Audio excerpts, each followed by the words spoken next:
The sodium-potassium pumps are located in the membrane. A membrane is typically made of phospholipids. Phospholipids have two regions, a head and a tail.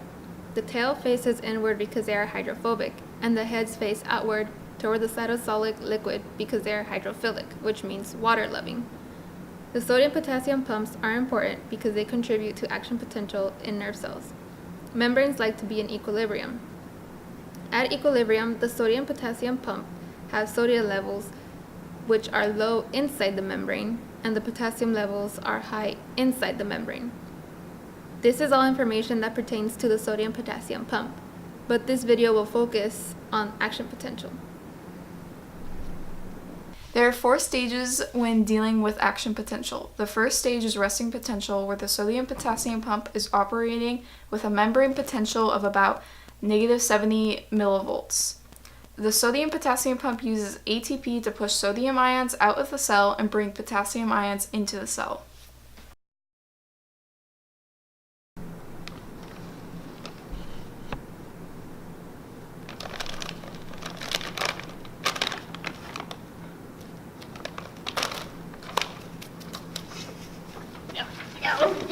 No, he's back there. No!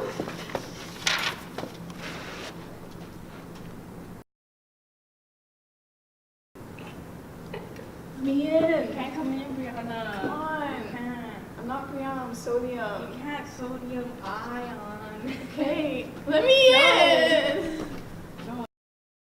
The second stage is depolarization, where the membrane potential increases past the -55 millivolt threshold.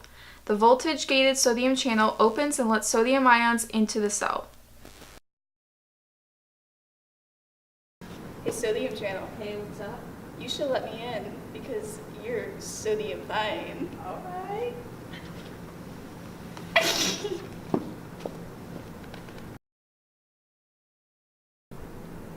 Let me out! No, you can't leave yet! The third stage is repolarization, where the membrane potential decreases again.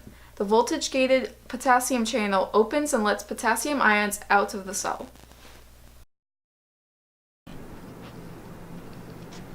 Let me out. Okay, you can leave this time. Go on repolarized membrane. Repolarization. The fourth and final stage is the return to resting potential, where the sodium-potassium pump operates by using ATP to push sodium ions out and bring potassium ions in again.